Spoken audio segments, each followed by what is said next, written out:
ಕಳೆದ 60 ವರ್ಷಗಳಲ್ಲಿ ಕೇರಳದಲ್ಲಿ ಯಾವುದೇ ರೀತಿಯಂತಹ ವಿಕಸನ ಆಗದಂತಹ ಕೇರಳ, ಅದರಲ್ಲೂ ಕೂಡ ಕಾಸರಗೋಡು ಈಚೆ ಕರ್ನಾಟಕಕ್ಕೂ ಬೇಡ, ಈಚೆ ಕೇರಳಕ್ಕೂ ಬೇಡ, ಹಾಗೆ ನಾವು ಇಲ್ಲಿ ಬಾಳ್ತಾ ಇರುವಂತದ್ದು.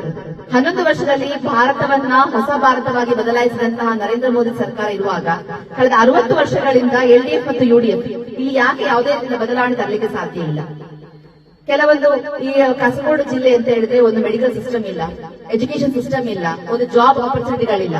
ಈಗಾಗಲೇ ಹೇಳಿದಾಗೆ ಅವತ್ತೊಂದು ಡೆಡ್ ಬಾಡಿ ಸಿಗಬೇಕು ಅಂತ ಹೇಳಿದ್ರೆ ನಾವಲ್ಲಿ ಹೋರಾಟ ಮಾಡ್ಲಿಕ್ಕೆ ಬಂದಿದೆ.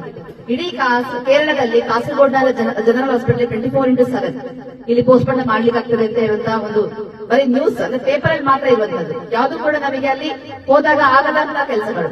ಸೊ ಇಂಥ ಕೆಲಸ ಕಾರ್ಯಗಳಾಗ್ತಾ ಇರುವಂತದ್ದು. ಅದರಲ್ಲೂ ಕೂಡ ಆ ಜನರಲ್ ಹಾಸ್ಪಿಟಲ್ ನೋಡಿದ್ರೆ ಯಾವುದೋ ರೀತಿಯ ಹಳೆಯ ಜನರಲ್ ಹಾಸ್ಪಿಟಲ್ ಯಾವಾಗ ಬೀಳ್ತದೆ ಅಂತ ಹೇಳಲಿಕ್ಕೆ ಸಾಧ್ಯ ಇಲ್ಲ.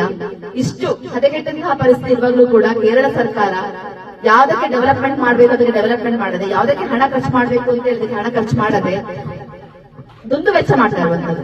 ಕೇರಳ ಸದಸ್ಯಂತ್ರ ಅಂತ ಹೇಳಿ ಅದೆಷ್ಟೋ ಕೋಟಿಗಳು ಖರ್ಚು ಮಾಡಿದ್ರು, ವಿಕಸನ ಸದಸ್ಯ ಅಂತ ಹೇಳಿ ಈಗ ಅದೆಷ್ಟೋ ಕೋಟಿಗಳನ್ನ ಖರ್ಚು ಮಾಡ್ತಾ ಇದ್ದಾರೆ. ಅವರಿಗೆ ಬೇಕಾದಂತಹ ವೈಯಕ್ತಿಕ ಖರ್ಚುಗಳಿಗೆ ಕೇರಳದ ಖಜಾನೆಯಿಂದ ಹಣ ತೆಗೆದು ಖರ್ಚು ಮಾಡುವಂತ ಪರಿಸ್ಥಿತಿ. ಆದ್ರೆ ಜನಸಾಮಾನ್ಯರಿಗೆ ಸಿಗಬೇಕಾದಂತಹ ಯಾವುದೇ ರೀತಿಯ ಸೌಲಭ್ಯಗಳನ್ನ ಕೇರಳ ಸರ್ಕಾರ ಕೊಡ್ತಾ ಇಲ್ಲ.